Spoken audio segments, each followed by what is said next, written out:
Salut à tous et bienvenue dans cette nouvelle édition, dans ce nouvel épisode de Cockpit, votre émission qui vous parle d'expérience, de compétences, de savoir et surtout de sujets. Qu'est-ce que je suis en train de raconter moi? Je suis en train de divaguer là. Qui vous parle de sujets avec pertinence, avec mes anecdotes. Donc aujourd'hui, on va parler d'un sujet qui concerne directement ce que je suis en train de faire, la création de contenu, les influenceurs et tout ce qui en découle, tout ce qu'il y a autour. Parce qu'il faut savoir que c'est quand même quelque chose qui intéresse beaucoup les gens aujourd'hui, c'est normal, parce que c'est un métier qui est vraiment vendu comme le métier de rêve où tu fais ce que tu veux, tu t'amuses, tu gagnes de l'argent. Bon, ça, c'est un petit peu plus le côté influenceur. Et puis après, tu as le côté création de contenu, créateur de contenu, où vraiment tu crées du contenu solide, entre guillemets, enfin, tu essayes de créer du contenu solide pour pouvoir en retirer quelque chose, ou juste pour partager de façon efficace un contenu sur un ou plusieurs domaines. Et donc forcément, la création de contenu et l'influence, tout ça, les influenceurs, déjà, est-ce que c'est la même chose? Est-ce que c'est la même chose? Eh bien, c'est ce dont on va parler aujourd'hui dans ce nouveau podcast. Oui, parce que je dis podcast, vidéo, enfin, vous me connaissez de toute façon. Comme je vous l'ai dit, c'est un fil rouge et puis moi, je m'éparpille et c'est là, je suis un petit peu en freestyle, même si j'ai le sujet en tête. Et parce que j'ai mes anecdotes, j'ai mes expériences, je sais de quoi je parle, mais forcément, ça va être un petit peu en mode virgule, zigzag, tout ça, mais vous inquiétez pas, on va arriver au bout de ce podcast comme d'habitude. Donc surtout, n'hésitez pas, je le fais maintenant parce que j'ai oublié dans le dernier cockpit. Alors que je sais que pertinemment, allez, la majorité, 95% des gens sont déjà partis. Là, ils sont déjà partis. La vidéo est terminée pour eux. Ils ont cliqué, ils ont vu que c'était moi, ils ont dit allez, ciao, c'est pas possible. Pour écouter une personne pendant 1 heure et quelques, faut que ça soit quelqu'un de pertinent. Je sais pas encore si je suis pertinent justement. Donc là, on en est au 5e, déjà 5e épisode, ça passe vite. Et aujourd'hui, il va s'intituler ce nouveau cockpit. Cockpit numéro 5, la création de contenu et les influenceurs. Plutôt cockpit numéro 5, être créateur de contenu et influenceur. Est-ce que c'est vraiment l'Eldorado? Est-ce que c'est vraiment le nouveau métier de rêve à faire? Tout ça. Donc je vais vous parler de tous les aspects de la création de contenu. Est-ce que déjà, on va dire, être influenceur et être créateur de contenu, est-ce que c'est la même chose? Est-ce qu'il y a vraiment des avantages? On va parler de tous les aspects, c'est-à-dire les collaborations, les partenariats, les invitations, les revenus générés. Je vais essayer d'être un maximum clair avec vous. Et surtout, comme d'habitude, il n'y aura pas de tabou. J'essaierai vraiment de vous rapporter toutes les informations que j'ai par rapport à ça. Et forcément, vous allez le savoir, enfin, vous devez le savoir. Bien évidemment, il va y avoir énormément d'anecdotes. Voilà, moi, c'est mon truc. Dans ma petite émission, dans mon petit cockpit, je vais vous raconter toutes les anecdotes que j'ai, ou du moins toutes celles dont je m'en souviens et qui sont pertinentes par rapport à l'émission pour que vous compreniez comment est-ce que fonctionne un petit peu ce monde, le monde de la création de contenu, et est-ce que c'est vraiment le rêve. Et puis, c'est un petit peu d'actualité parce que des fois, il y a des créateurs de contenu qui se tirent un petit peu dessus parce qu'il y en a qui font de la création de contenu qui est considérée par certains comme médiocre, mais ça marche énormément. Et puis, tu en as d'autres qui font énormément de travail, donc qui produisent vraiment un contenu de très haute qualité, et ça fait pas forcément beaucoup de vues par derrière, ça fait pas beaucoup de stats, et donc forcément, ces gens-là vont s'embrouiller. Et puis, tu as aussi le fait qu'il y en a qui se plaignent de la situation d'être créateur de contenu, en fait, parce que pour eux, c'est laborieux. Et t'en as d'autres qui vous disent, les gars, réveillez-vous quand même. Vous êtes en train de vivre un petit peu la vie de rêve et vous vous plaignez. Donc moi, je vais essayer de resituer tout ça, parce qu'il y a du vrai, il y a du faux un petit peu dans tout. Mais voilà, le but, c'est de chercher le juste milieu. Et moi, je vais essayer de le faire dans ce podcast, dans ce cockpit. Et bien évidemment, on va démarrer maintenant. Et on va parler tout simplement de mes expériences à moi, mes anecdotes. Alors moi, tout simplement, pour ceux qui me connaissent depuis le début, on va dire en termes de création de contenu sur Internet, parce que oui, moi personnellement, je me définis en tant que créateur de contenu et non pas influenceur, parce que pour moi, ce n'est pas la même chose, mais bon, on en parlera plus tard dans ce cockpit. Et donc moi, la création de contenu, j'ai commencé il y a 3 ans, on va dire officieusement et réellement il y a 2 ans. Pourquoi? Parce que la première année, en réalité, quand vous allez commencer la création de contenu, la première année, c'est vraiment une année de test où vous allez tester plusieurs concepts, plusieurs formats, où vous allez vraiment décider là vers où vous allez aller en fait. Parce que la création de contenu, comme c'est un métier créatif, il faut se structurer en fait. Tu peux pas faire ce que tu veux. À part si tu t'appelles Squeezie, Seb Lafrite et tous les gros, où eux forcément ils sont tellement énormes. Après c'est normal, ça fait longtemps qu'ils sont là, ils ont travaillé pour ça. Ils peuvent se permettre de faire un peu ce qu'ils veulent et ça va quand même fonctionner. Généralement, vous allez tomber sur des gens qui vont vous dire il faut se nicher. Ça, c'est pas faux parce qu'une niche, quand tu entames une niche, ça va beaucoup plus vite et forcément, les gens vont vous suivre plus facilement. Et donc, moi, personnellement, et c'est ça la problématique dans la création de contenu, c'est qu'en fonction des personnes, c'est pas pareil en fait. Moi, par exemple, je suis quelqu'un qui a du mal à se nicher. Pourtant, ma chaîne, elle parle principalement d'high-tech au sens large, mais au début, c'était high-tech de façon restreinte parce que j'ai vraiment essayé de me nicher et je parlais vraiment de software, hardware et donc de logiciels et de PC, de consoles, vraiment très peu de gaming, même si je parlais de console et de smartphone. Et au final, en fait, j'en pouvais plus. Faut dire ce qui est, j'en pouvais plus. Parce qu'en fait, il y a des personnes comme moi qui sont très curieuses, elles aiment apprendre énormément de choses, elles sont passionnées par beaucoup de choses et donc si elles ont du mal à se restreindre d'une chose et des fois, tu as vraiment envie de parler d'une chose, mais tu dis ah non, mais je peux pas, ma chaîne, elle traite de ça. Et de toute façon, moi, vous l'avez vu, j'ai changé de nom, j'ai changé de concept. Encore, le nom, je l'ai changé une fois, justement parce que iMediaTek, au début, c'était le nom de ma chaîne, c'était vraiment le nom sur mes réseaux. Et j'avais du mal vraiment avec iMediaTek. Pourquoi? Parce que c'était tech, en fait, c'était trop tech, c'était vraiment trop technologie. Et moi, je voulais vraiment me soustraire à ça, faire autre chose. Et donc, c'est arrivé avec Eltemblon. Alors, pourquoi Eltemblon? Tout simplement parce que Eltemblon, bon, déjà, c'est un petit peu personnel, c'est une private joke. Et en plus de ça, c'est hyper bien référencé parce qu'il n'y a rien, en fait, comme contenu. Eltemblon, ça veut dire anguille électrique dans je ne sais pas quelle langue. Je crois en péruvien, si je dis pas de bêtises. Voilà, c'est qui va chercher ça? Donc forcément, je vais être référencé en premier et au final, ça marche plutôt bien parce que dès qu'on met Eltemblon, ben forcément, vous tombez sur moi. Et donc, il y a ça. Et en plus, je vous parle même pas du fait qu'avant que je fasse de la création de contenu, comme je vous l'ai dit dans d'autres cockpits, ben, je faisais énormément de dessins. Et donc, le dessin, tu le publiais avant, à l'ancienne, tu le publiais surtout sur Instagram. Et c'est pareil, les noms sur Instagram, c'était pareil. Hein. Je changeais tous les mois. Tous les mois, je changeais de nom parce que j'étais indécis et à un moment je me dis ah mais le dessin là je fais plus du dessin comme ça puis après ah non j'en ai marre du dessin je vais poster des photos de paysages tout ça donc c'est pour ça que il y a déjà en termes de création de contenu pur il y a deux types de personnes il y a les personnes qui vraiment vont partager plus le contenu précisément et après dans ce contenu là vous allez avoir des personnes qui sont très nichées ça c'est quelque chose que vous allez retrouver énormément parce qu'il y a beaucoup de personnes en fait qui vont tout simplement vous dire de vous nicher. Ça, c'est une réalité. Plus vous vous nichez, plus vous allez aller vite. Mais comme je vous l'ai dit, ça dépend des personnes. Si vous y arrivez, tant mieux. Par exemple, moi, je me souviens d'un YouTuber qui doit toujours être présent d'ailleurs, qui s'appelle Etienne LGF. Et justement, lui, c'était juste un gars qui s'occupe des nids d'abeilles, des nids de frelons, des nids de guêpes, tout ça. Et il filmait juste en fait son quotidien, son travail avec sa GoPro. Et il parlait de deux, trois techniques, tout ça, tout ça. Mais c'était tellement niché que ça a fonctionné de fou en fait, ça a vraiment énormément fonctionné et d'ailleurs je crois qu'ils ont fait des vidéos ensemble avec Squeezie ou avec je sais plus trop quel autre créateur de contenu, Joyka peut-être, je me rappelle plus, mais en tout cas pour vous dire le niveau de notoriété, le niveau de statistique, d'influence qu'il avait atteint, juste parce qu'au final le gars c'était lui-même et il filmait ses interventions et surtout bah, c'était un passionné. C'est pour ça que la niche on vous la conseille aussi parce que forcément quand vous êtes niché, vous êtes passionné en plus, c'est quasiment certain que vous allez faire des stats intéressantes parce que vous tapez une niche. Donc, les personnes qui sont de cette niche-là, qui recherchent, qui ont un intérêt, ils vont pas trouver énormément de monde. Mais si maintenant, la seule personne qui trouve, c'est vous et qu'en plus de ça, vous êtes passionné, donc vous parlez avec passion, vous avez un intérêt, donc vous donnez envie aux gens d'écouter ce que vous faites et en plus de ça, vous avez des connaissances et des compétences dedans, bah c'est bingo. C'est bingo, c'est bingo. Après, attention, c'est pas une recette magique. Hein tu peux te spécialiser, ça peut pas fonctionner aussi. Hein. C'est possible. C'est possible, c'est possible. Mais bon, tout ça, ça reste quand même assez différent de l'autre type de création de contenu qui va être un petit peu plus large, comme par exemple moi je fais. En plus, je dis ça, mais je suis un petit peu entre les deux. Je suis quand même assez niché parce que je parle de technologie et des fois je traite vraiment des sujets de niche. Par exemple, l'intelligence artificielle. Mais bon, maintenant on va dire qu'avec ChatGPT, c'est plus devenu trop niché, tout le monde en parle parce que ça fait des stats. Même s'ils racontent ces personnes-là n'importe quoi, mais vraiment n'importe quoi, ils connaissent rien du tout au domaine, rien au sujet. Mais bon, parce que ça fait des stats, ça fait des vues, forcément tout le monde va en parler. Et puis aussi, le dernier type de personnes qui font un contenu vraiment très très très large. Et généralement, ces personnes-là, ils ne se cantonnent pas à un seul sujet, un seul domaine, à une seule niche. Et forcément, ces personnes-là, elles mettent plus de temps.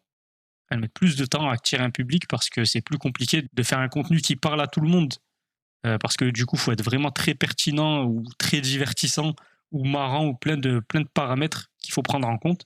Et forcément, par contre, quand ces gens-là commencent à avoir de la notoriété, ben, ils explosent. Ils explosent parce que leur contenu parle à monsieur tout le monde et monsieur tout le monde, ça rapporte beaucoup plus d'intérêt, ça rapporte beaucoup plus de vues. Et donc forcément, tout ça, ça englobe la création de contenu. Et après, il y a aussi le délire influenceur. Et moi, c'est pour ça que j'aime pas trop ce délire-là, parce qu'on va dire qu'influenceur, c'est surtout vendre sa personne, sa personnalité. Et ça marche pour certaines personnes, hein. Ça marche même pour beaucoup de personnes. Je dis certaines, mais en fait, ça marche pour beaucoup de personnes. Mais le problème, c'est que moi, je trouve pas ça pertinent et je trouve pas non plus que c'est de la création de contenu parce que déjà, il y a rien dans tout ça. Il y a pas de création de contenu pure. C'est juste en fait centré sur la personne en elle-même. Et bon, après, du coup, ça reste quand même des compétences parce que réussir à faire en sorte qu'une personne te suit juste pour ta personnalité, c'est quand même assez spécifique. C'est pas tout le monde qui peut réussir à faire ça. Mais bon, aujourd'hui, on est tellement dans un monde de barjots que tu te retrouves avec des influenceurs, c'est vraiment du grand n'importe quoi, mais ils fonctionnent quand même. Et même des créateurs de contenu. Et je dirais même qu'aujourd'hui, c'est vraiment mélangé en réalité, hein. Tu peux avoir des créateurs de contenu qui se comportent comme des influenceurs, parce que forcément, quand tu connais plus la personnalité de la personne, tu vas plus être engagé, tu vas plus être attaché. Tu vas aussi avoir des personnes qui sont des influenceurs, mais qui font aussi de la création de contenu, parce qu'ils ont leur personnalité, ça fait vendre, et en plus de ça, ils ont envie de créer du contenu plus solide que juste montrer les personnes qu'elles sont, leur personnalité, leurs expériences, tout ça. Donc forcément, c'est un petit peu différent. Pour moi, c'est même diamétralement opposé, mais aujourd'hui, ça se rejoint un petit peu. Et ça, c'est normal, c'est avec l'arrivée de tous les nouveaux réseaux type TikTok, tout ça, mais on y reviendra plus tard parce que je vais commencer par parler de mon expérience en tant que créateur de contenu pendant la première année. Et donc moi, forcément, comme je vous l'ai dit, je m'étais cantonné à un seul média qui était YouTube déjà. Donc déjà, ça, faut pas le faire. Ça, je vous le dis tout de suite. Surtout avec les nouveaux réseaux sociaux aujourd'hui, faut pas le faire du tout parce que vous allez perdre de l'audience en réalité. Vous allez perdre de l'audience. C'est pas ce que vous voulez parce qu'on va pas se mentir. Il y en a, ils disent ouais, je fais ça pour la passion. C'est bien, c'est bien, comme je vous l'ai dit, c'est bien d'être passionné, ça rapporte toujours plus. C'est plus gage de qualité la plupart du temps. Mais on va pas se mentir. Tu fais pas une vidéo pour que personne la regarde. Tu veux quand même qu'elle soit vue, que les gens interagissent avec toi, qu'ils ont un avis par rapport à ce que tu as produit. C'est la base en fait. Sinon, personne ferait rien du tout. C'est dans tous les domaines. Sinon, personne ne jouerait aux jeux vidéo, personne ne regarderait de films de séries, personne ne produirait plus rien. Enfin, ça serait, c'est stupide sur ce type de raisonnement. Donc, forcément, faut pas le faire. Mais bon, à l'époque, moi, on va dire que j'étais sur le délire de, voilà, moi, je veux partager ce que je fais.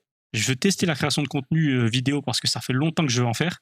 Mais je suis arrivé quand même un petit peu en retard parce que c'était vraiment la mode où YouTube était un petit peu en descente et c'était l'arrivée des nouveaux réseaux sociaux comme TikTok et tout, mais c'était pas encore arrivé. C'était pas encore arrivé. Donc j'étais un petit peu dans cet entre-deux et forcément moi, je regardais par rapport à ma niche qui était l'high-tech, tout ça. Je regardais ce qui se faisait. Et moi à l'époque, j'étais vraiment mordu de tout ce qui était les reviews, les tests, les unboxings de produits high-tech.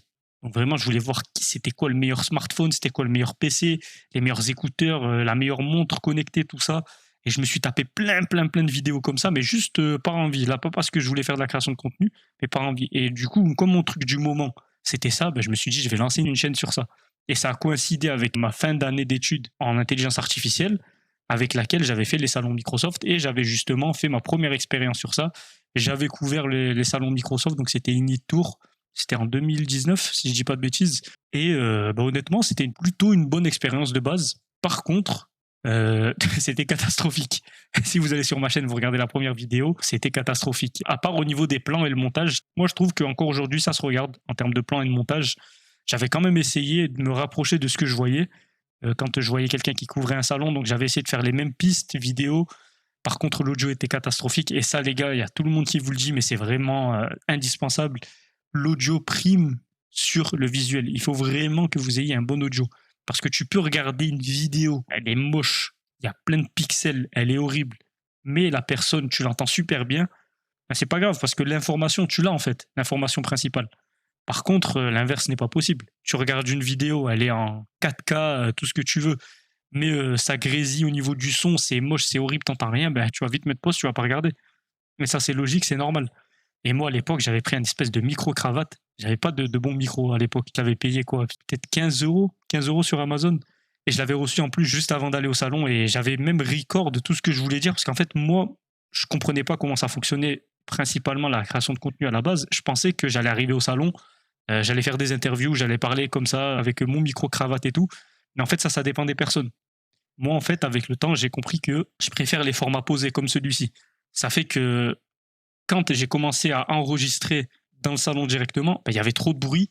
Déjà pour commencer, on n'entendait rien du tout et le son était mal enregistré. Donc ça fait que ce que j'ai fait, c'est que j'ai pris un maximum de pistes et ensuite, plus tard, j'ai enregistré comme là je suis en train de le faire. Et après, du coup, vous faites coïncider de façon assez propre le son avec l'image. Comme ça, au moins, ce que vous êtes en train de dire, ça correspond avec ce qui est montré à l'image à l'écran. Et donc ça, je l'ai fait. J'ai essayé de faire un petit peu le même format pour tout le reste. Ça veut dire qu'après, j'ai commencé à parler. Donc j'ai fait normalement, si je dis pas de bêtises, parce que ça remonte hein, honnêtement. Et surtout quand tu fais beaucoup de vidéos comme moi, parce que moi, bon, on va dire que des fois j'ai des réussites, des fois j'ai des échecs en termes de statistiques. Mais une chose est sûre, c'est que j'ai fait énormément de contenu. J'ai fait énormément de contenu. Hein. Là, je dois être à plus de 300 vidéos sur ma chaîne YouTube. Et je compte même pas mes comptes TikTok et Instagram. Donc, je me rappelle plus trop, mais si je dis pas de bêtises, j'ai directement enchaîné avec certains formats. Il y avait Actualitech. Et d'ailleurs, ce format, j'aimerais bien le reprendre. Donc, en gros, je traitais de l'actualité high-tech, gaming, tout ça. Bon, ça, c'était sympa parce que finalement, le travail effectué pour le résultat, c'est sympa en vérité. Je vais pas vous mentir, c'est sympa. Parce qu'en réalité, le plus difficile, c'est le travail de recherche. C'est le travail de recherche parce que tu vas rechercher le sujet. Il faut que tu le comprennes à un minimum pour pouvoir en parler. Et ensuite, tu vas directement mettre par derrière des vidéos qui correspondent ou des images qui correspondent au sujet. Un petit peu de montage, emballer, c'est peser. Et après, c'est publié directement. Et ça, justement, j'avais trouvé ça sympa. Mais comme ça avait bidé comme jamais, ça n'avait pas marché. Je crois que c'est même l'une des vidéos les moins vues de ma chaîne. Et c'est pas pour rien. C'est parce que je me suis fait striker, justement, parce que j'avais mis un audio avec des droits d'auteur. Et ça encore une fois, on va y revenir. Et justement, ben, forcément, elle n'avait pas été beaucoup vue. Et donc, moi, je me suis dit, bon, à l'époque, je comprenais pas qu'un strike, en fait, ta vidéo, elle est morte. Des fois, en fait, des gros youtubeurs vous disent, la vidéo s'est fait strike, et ils font un pavé pour expliquer pourquoi c'est mauvais, et toi, tu retiens juste j'ai pas gagné d'argent. Il n'y a pas que ça, en fait, tu vois. Il y a aussi le fait que YouTube a répertorié ta vidéo comme non monétisable, non éligible. Il faut pas oublier que YouTube, c'est une entreprise à but lucratif. Le but pour YouTube, c'est gagner de l'argent. Et si ta vidéo, elle peut pas avoir de publicité, YouTube ne gagne pas d'argent. Donc au final, ta vidéo, elle va être dans l'oubli, elle va être dans le trou. Donc voilà, ça c'est hyper important. Et moi, à la base, du coup, je faisais que ce contenu-là sur YouTube. Après, j'ai essayé d'autres formats et j'ai même fait des formats qui ont extrêmement bien marché. Et ça, j'ai été assez surpris. Parce qu'à l'époque, on va dire que pour le peu d'abonnés que j'avais, parce qu'on va dire que là, vous me voyez avec 20 000 abonnés presque. Là, on va dire que j'enregistre avant. Et normalement, là, je suis à 19 000 abonnés. Mais en fait, le plus dur, c'est le début. Vous vous rendez pas compte à quel point. C'est la traversée du désert. C'est la traversée du désert, mais réellement. Parce que je crois que j'ai mis peut-être plus d'un an ou un an et demi à avoir les 500 premiers abonnés. C'est un truc de fou. Vous vous rendez pas compte. Et là, je vous parle de ces vidéos, elles coïncidaient avec mes 5 premiers mois. Ces vidéos-là, j'avais fait pas mal de formats qui étaient quand même assez similaires, où justement c'était le même procédé. Donc, je faisais des recherches où je parlais d'expérience personnelle, de ce que je connaissais déjà.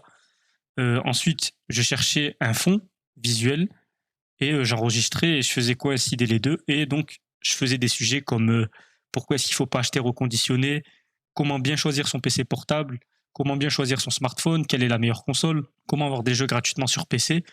Et donc, parmi tout cela, il y en a certaines qui n'ont pas du tout marché, d'autres qui ont très bien marché.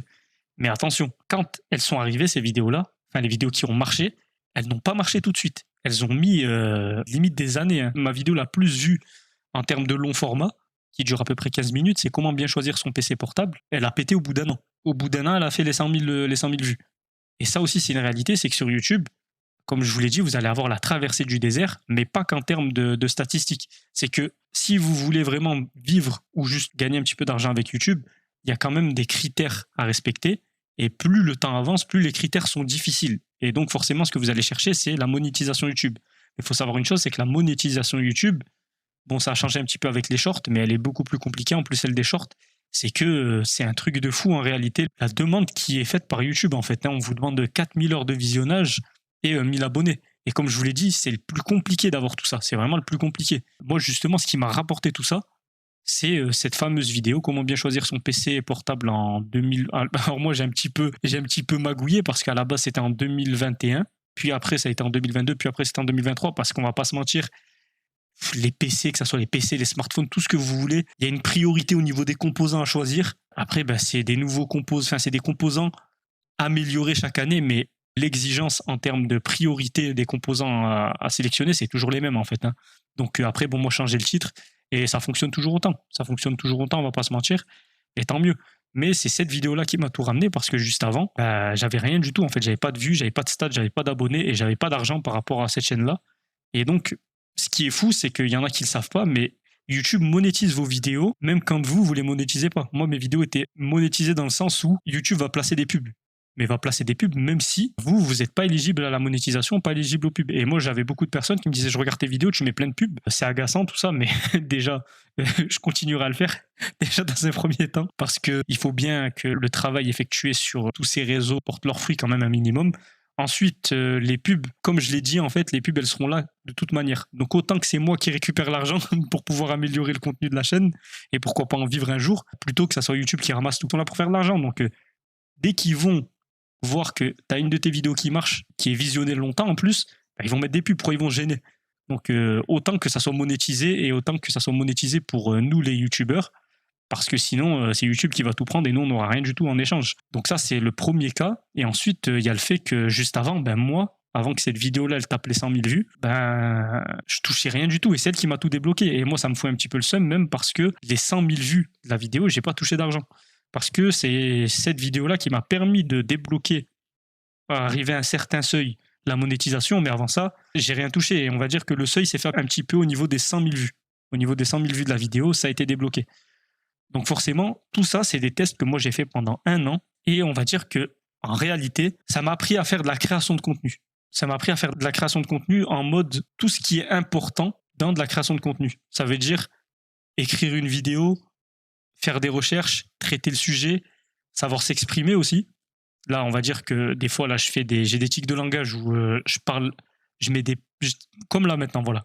Là, exactement ce que je suis en train de faire. Ça veut dire que je bégaye un petit peu, j'ai des tics de langage, je fais des pauses, je dis des trucs comme ça. Mais ça, c'est parce que là, je suis dans un format tranquille, on va pas se mentir. Et c'est le format que je recherche aujourd'hui. Moi, j'aime bien, en fait, je suis quelqu'un, j'aime bien parler pendant longtemps sur des sujets de façon pertinente. Donc ça, c'est moi. Mais si maintenant je veux faire une vidéo hyper quali où je travaille tout de A à Z, c'est possible parce que cette première année avec ces vidéos-là m'a servi à ça.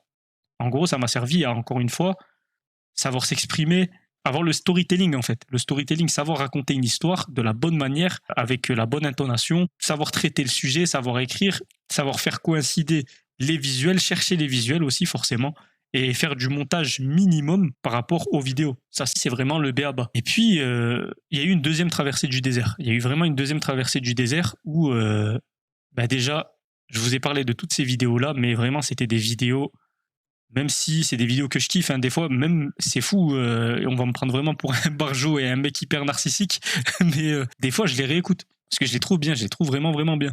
Et comme en plus, c'est mes sujets de prédilection, je kiffe en fait. Je suis là, la vidéo, je l'aime bien, et en plus, elle me parle.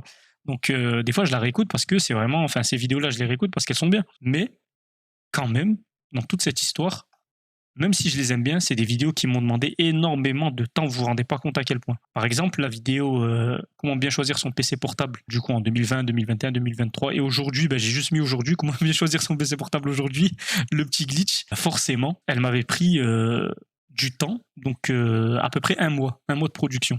Il y en a qui vont dire quoi, 1 mois de production? Alors, attention, après je dis pas 1 mois de production à temps plein, je suis pas fou. Ça m'a pris 1 mois, si on compte quand j'ai commencé, là où je suis arrivé, ça m'a pris 1 mois.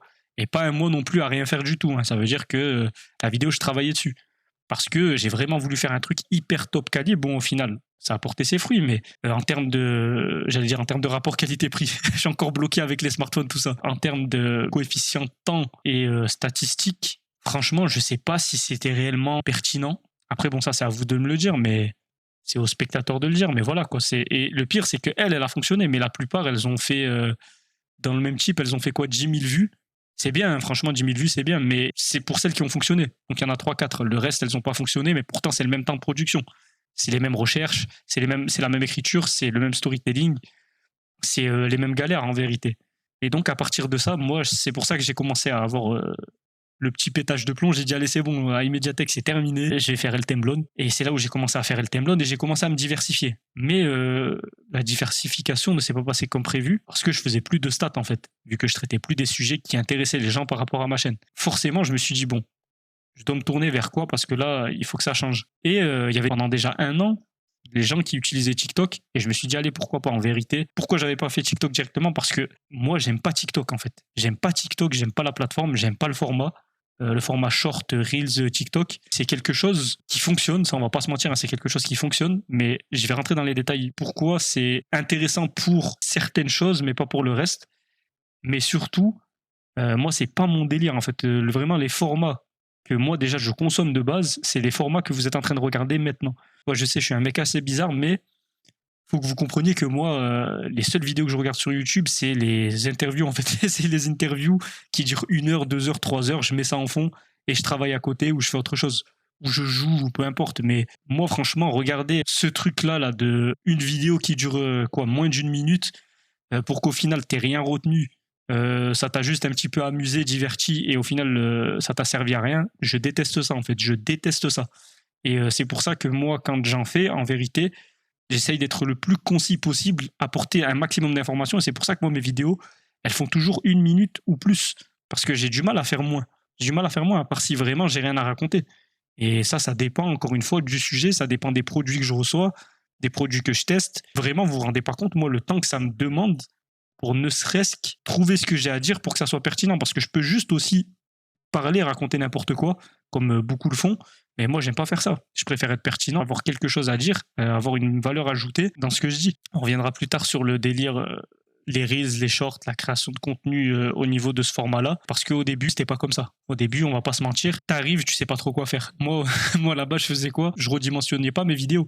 Je mettais mes vidéos telles quelles, sous format 1 minute sur TikTok et je faisais pas de vues. Je me disais, ah, TikTok, c'est n'importe quoi, nanana. En fait, j'avais encore ce prisme de c'est n'importe quoi et ça marche pas.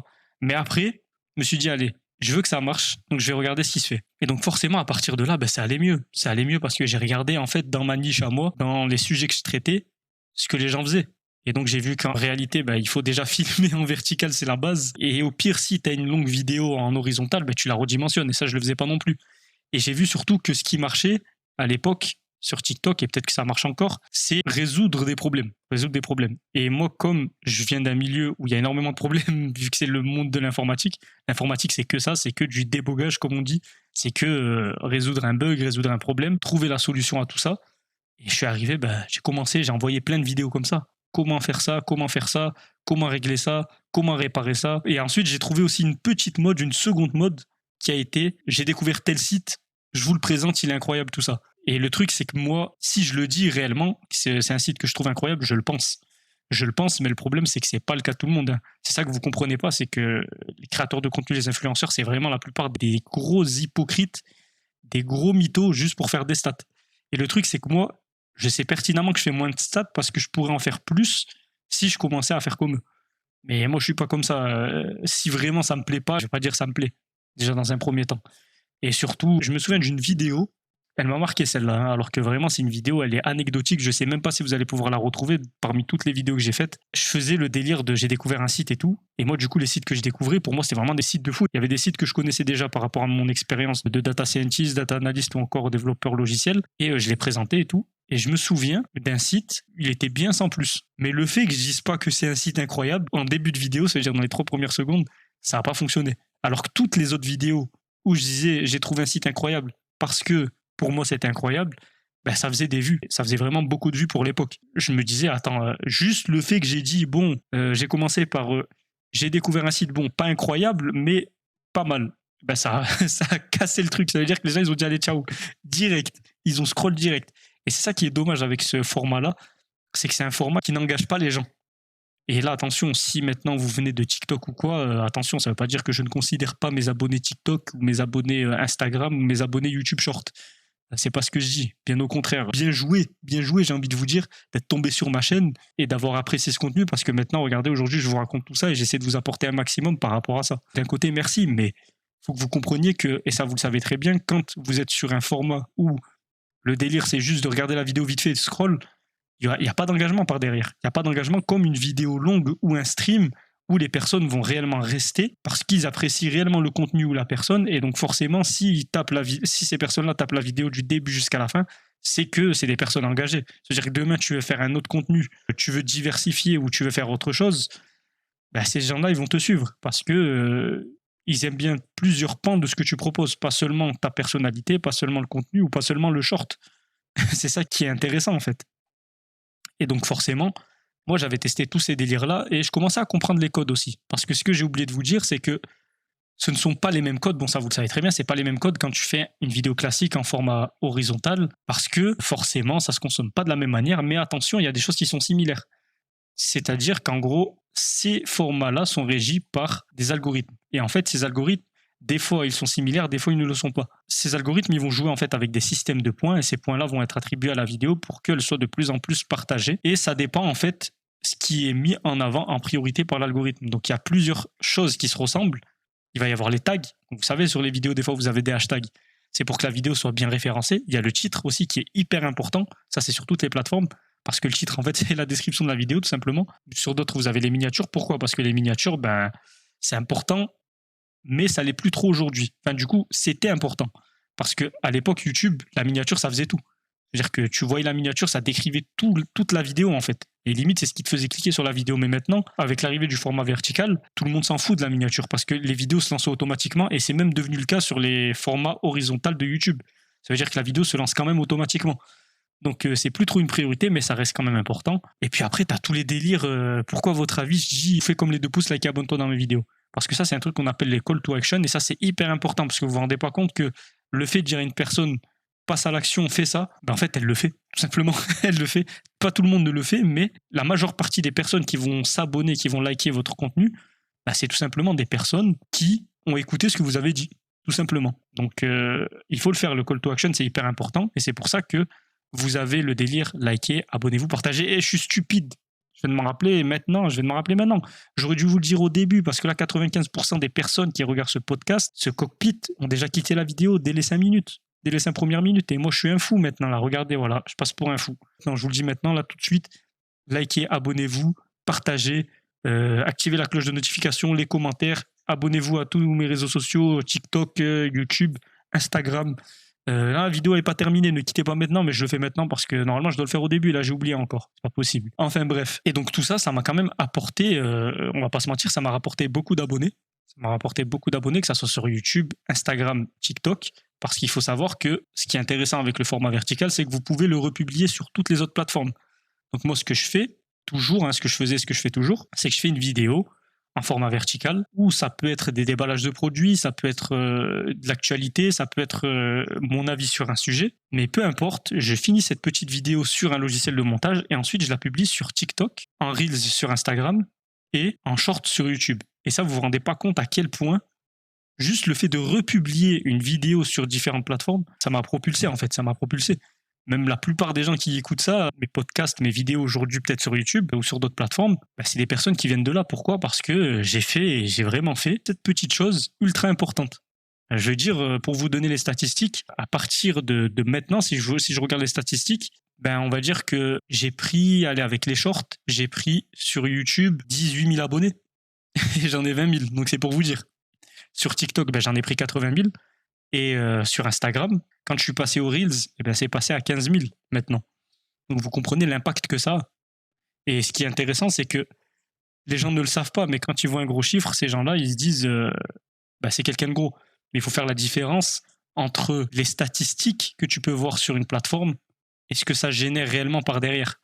Par exemple, moi, le fait d'avoir une audience comme ça m'a permis de débloquer des choses. Mais je suis pas non plus un cador, hein. C'est pas parce que j'ai 80 000 abonnés sur TikTok que je suis un monstre, j'ai des partenariats de fou, pas du tout. Pas du tout. Parce qu'il faut savoir que déjà, comme je vous l'ai dit tout à l'heure, les abonnés YouTube, Twitch, Twitter, Instagram, TikTok, tout ça, c'est pas du tout les mêmes. Parce que leur engagement n'est pas pareil. Comment dire ? Ils ne rapportent pas le même intérêt à ces plateformes-là.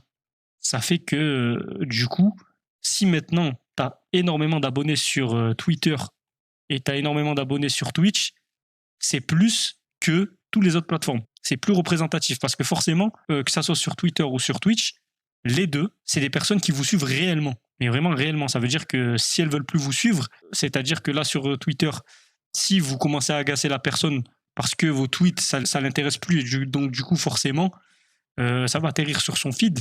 Et cette personne-là, elle va vous dire ciao en fait. Et puis pareil sur Twitch, si vos streams n'intéressent plus la personne, elle va arrêter de vous suivre, tout simplement.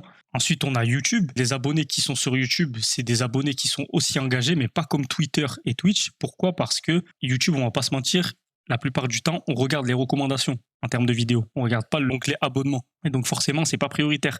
Et quand on regarde TikTok et Instagram, c'est pareil. Mais c'est encore plus en bas parce que TikTok et Instagram, en réalité, c'est que du format Reels, Short, tout ça, que du format vertical. Et comme c'est un format qui a très peu d'engagement, forcément, enfin, de réel engagement. Ça veut dire que vous allez avoir un engagement dans le sens où la personne, elle a aimé juste un de vos shorts ou quoi, directement, elle va s'abonner. Mais par derrière, elle veut juste ce type de contenu. Elle va pas vous suivre pour autre chose. Et le problème, c'est que ce type de contenu, ça rapporte pas grand-chose en réalité. Et sur YouTube, comme c'est un hybride un peu des deux, mais tu vas avoir des abonnés à la fois engagés, des abonnés pas engagés du tout. Donc forcément, ça reste quand même assez différent. YouTube, c'est vraiment un entre-deux. On va dire qu'en haut du panier, tu vas avoir Twitch et Twitter. Au milieu, tu vas avoir YouTube. Et en bas, tu vas avoir TikTok et Instagram. Et donc, forcément, ces choses-là, ça va vous rapporter de l'audience, ça va vous rapporter des statistiques. Et ça, c'est intéressant parce que tout le monde ne sait pas que les statistiques ne sont pas les mêmes, comme je viens de vous l'expliquer. Donc forcément, c'est bien quand même de montrer ces chiffres quand vous voulez faire quelque chose. Et c'est là où on va commencer à aborder tous les délires partenariat, collaboration et tout, parce que moi j'en ai même fait plusieurs. Et en fait, ça c'est intéressant parce qu'en fonction de votre niche, il faut réfléchir la chose. Et en fonction de ce que vous faites. Pourquoi ? Parce que faire des stats, c'est pas faire de l'argent. Ça veut dire que c'est pas parce qu'une personne elle a beaucoup d'abonnés et elle fait beaucoup de vues qu'elle va faire de l'argent par derrière. En gros, pour que je vous le résume simplement, un YouTuber, si je prends le cas de YouTube, n'est pas forcément un entrepreneur qui sait faire de l'argent. Ça, c'est deux choses qui sont diamétralement opposées, ça n'a rien à voir. Donc, ce qui est intéressant quand vous allez vous lancer dans la création de contenu, peut-être que vous allez rester juste dans ça, et si vous voulez pousser le bouchon un petit peu plus loin, vous allez essayer aussi de vouloir être quelqu'un qui sait faire de l'argent, et donc ça, forcément, ça va se greffer directement à votre activité de création de contenu, et vous allez essayer de jongler entre les deux. Et donc, c'est quand même assez intéressant. Et par exemple, moi, c'est ce que j'ai fait. C'est que j'ai regardé ce que moi je faisais, j'ai regardé ce que je pouvais faire, et je me suis dit, OK, moi, ma création de contenu ne me rapporte pas assez d'argent pour que j'en vive. Donc, qu'est-ce que je peux faire pour que je puisse créer un système qui fait que je peux essayer d'en vivre ne serait-ce que partiellement, ou juste que ça me rapporte de l'argent par rapport aux réalisations que je fais. Et bien, comme moi, à un moment, je me suis lancé dans le délire de tester des produits, et bien, dans un premier temps, j'ai contacté un maximum de marques. Et aujourd'hui, je dirais même que c'est ce qui me prend le plus de temps, de faire tout ce travail de recherche, de chercher des produits bons, des produits pertinents, des produits utiles et des produits originaux à vous présenter. Parce que je dois faire tout un travail de recherche, je dois vérifier si le produit, c'est pas une arnaque, si le produit, il est réellement intéressant, si le produit va être intéressant aussi à montrer, hein, parce qu'il y a intéressant pour moi, il y a intéressant pour vous le montrer aussi à vous, et si le produit, il est utile, et surtout, si il n'est pas non plus exagéré en termes de prix, parce que je peux très bien présenter ça, mais si par derrière, personne d'entre vous va être intéressé parce qu'il est trop cher, ça sert à rien.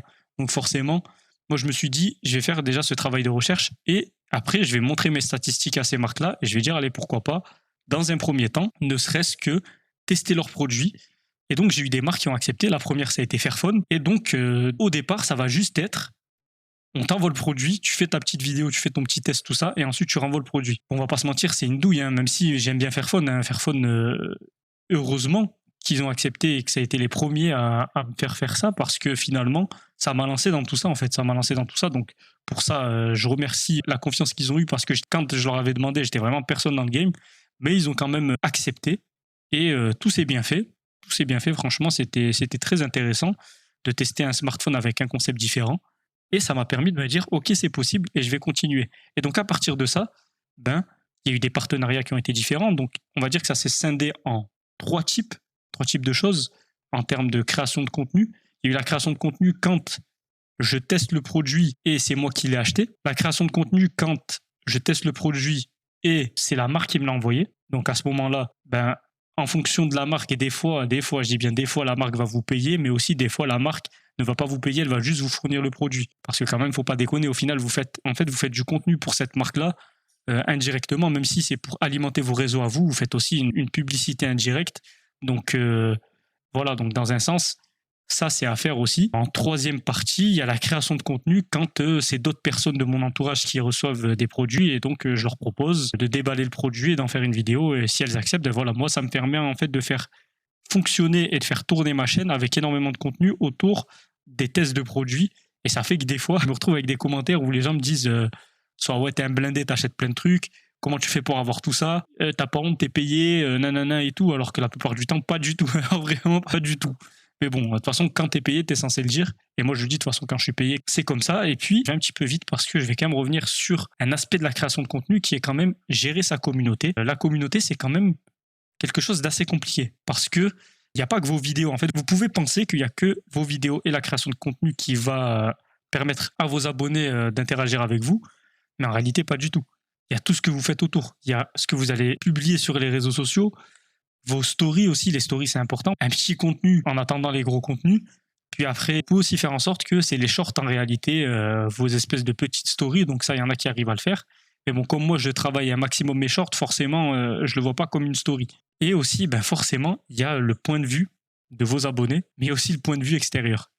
Et croyez-moi que ça, c'est quand même fou, parce qu'il y en a, enfin, moi je l'ai compris avec le temps, hein, mais je vous le dis maintenant, et tous les youtubeurs vous le disent, il faut faire abstraction des commentaires. Il faut faire abstraction des commentaires, honnêtement. Il faut vraiment faire abstraction des commentaires parce que vous allez perdre un temps fou. Pourquoi ? Parce que la plupart du temps, les commentaires ne vont pas être pertinents. Pourquoi ? Parce que la plupart des gens qui aiment votre contenu ou qui apprécient votre contenu, c'est ce qu'on appelle les spectateurs invisibles. Ça veut dire qu'ils sont là, ils lancent la vidéo, ils repartent. Après, il va y avoir ceux qui vont s'abonner par derrière, et après, il va y avoir ceux qui vont partager, liker, et ensuite, tout à la fin, il y a les gens qui vont mettre un commentaire. Pourquoi ? Parce que le commentaire, c'est le truc qui demande le plus d'efforts. Faut écrire, faut dire ce que tu en as pensé, tout ça. Et donc, à votre avis, vous allez tomber sur qui ? Vous allez tomber sur les gens qui soit ne vous aiment pas, soit n'aiment pas votre contenu. Et donc forcément, vous allez tomber sur des gens qui vont faire que de spammer vos commentaires avec des mauvais commentaires et des commentaires même pas pertinents.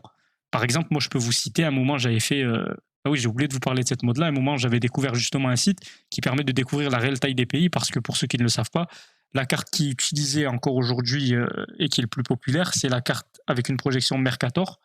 Et en fait, la projection Mercator, elle permet quoi ? Elle permet aux navigateurs de s'y retrouver, mais elle ne représente pas la réelle taille des pays. Et donc moi, j'ai juste dit, cette carte du coup est fausse. Parce qu'il y avait un site qui permettait, il est toujours d'actualité, qui s'appelle The True Size Of, et qui permet de découvrir si tu prends tel pays et que tu le mets sur tel autre pays, ou si tu le mets dans un autre continent, quelle taille il fait réellement. Parce que le problème, c'est que les cartographes, quand ils font une carte du monde, ils doivent prendre une décision, et cette décision, c'est axer la carte sur quoi ? Est-ce que c'est axé sur les formes, comme Mercator, où Mercator, du coup, elle respecte très bien les formes, mais elle ne respecte pas la taille ? Ou est-ce qu'il faut respecter la taille ? Et du coup, si tu respectes la taille, tu ne vas pas pouvoir respecter les formes. Et tu as aussi le fait que la Terre, elle est ronde, elle est ellipsoïdale. Voilà, ça aussi, je l'ai appris quand j'ai fait la vidéo, parce que forcément, on va te casser la tête jusqu'à que tu retiennes ce type de détail-là qui est en réalité inutile. En fait, c'est une forme arrondie, mais pas parfaite en réalité. Donc, elle est un peu ovale, tout ça, tout ça. Et donc, forcément, quand vous allez l'aplatir, vous allez la mettre à plat, et ça va créer des déformations. Et donc, du coup, c'est à vous de choisir, est-ce que vous respectez les déformations ? Est-ce que vous les changez ? Et vous orientez votre carte sur quoi ? Et je peux vous garantir que j'ai jamais eu autant de commentaires mauvais dans mes vidéos. Pourtant, moi, j'en ai mangé des gens qui sont pas d'accord avec moi. Parce que moi, vous me connaissez, quand j'ai un avis tranché, et j'ai un avis qui est ferme. Et ça, je me cache pas pour le dire en vidéo. Que ça soit sur Apple, mes amis Apple, parmi n'importe quel sujet, j'aime tailler mes potes Apple. Que ça soit dans les jeux vidéo, pareil, Nintendo aussi. Nintendo, c'est un petit peu comme Apple. C'est mes potes. J'aime bien les tailler aussi. Et sur plein de sujets, du coup, mais j'ai mes raisons. Attention. Parce que là, on va me dire, ouais, tu tailles gratuitement. Non, j'ai mes raisons. Si je taille, c'est que par derrière, il y a des raisons. Et pour Apple et Nintendo, il y a énormément de raisons. Et encore, je me trouve gentil. Mais voilà, sur plein de trucs, je vais être très tranché. Et le pire, c'est que sur ça, j'ai pas été tranché. J'ai juste dit, en gros, je crois que j'avais commencé la vidéo par est-ce que vous connaissez cette carte du monde que tout le monde a étudiée, tout ça ? Eh bien, en réalité, elle est fausse. Et du coup, passer par The True Size Of, tout ça. Je vous explique pas le tollé. Je me suis mangé les pseudo-cartographes. Et en fait, le problème, c'est que, comme je vous ai dit, c'est les gens fâchés qui vont être en commentaire. Et du coup, à votre avis, il y a eu quoi dans les commentaires ? Il y a eu tout simplement les gens qui comprenaient mon point de vue, mais qui trouvaient que j'étais pas assez précis. Donc à la rigueur, ça va, parce c'était des critiques constructives. Il y avait les gens qui comprenaient pas mon point de vue et qui m'insultaient gratuitement. Alors ça, c'est les insultes, vous allez en manger. Des insultes, les machins, ci, ça. Et le pire, c'est que du coup, moi, pour me rattraper, j'ai fait une partie 2, puis une partie 3 avec un autre site qui vient un petit peu parfaire tout ce sujet-là. Mais j'avais raison, en fait. Dans le fond, j'avais raison. Vraiment, vraiment raison, parce que c'est tout. C'est la carte, elle est faussée. Après, c'est pas une mauvaise chose. C'est une carte, elle est faussée sur l'aspect de la taille, mais elle est pas faussée sur l'aspect des formes. C'est bidon, mais bon.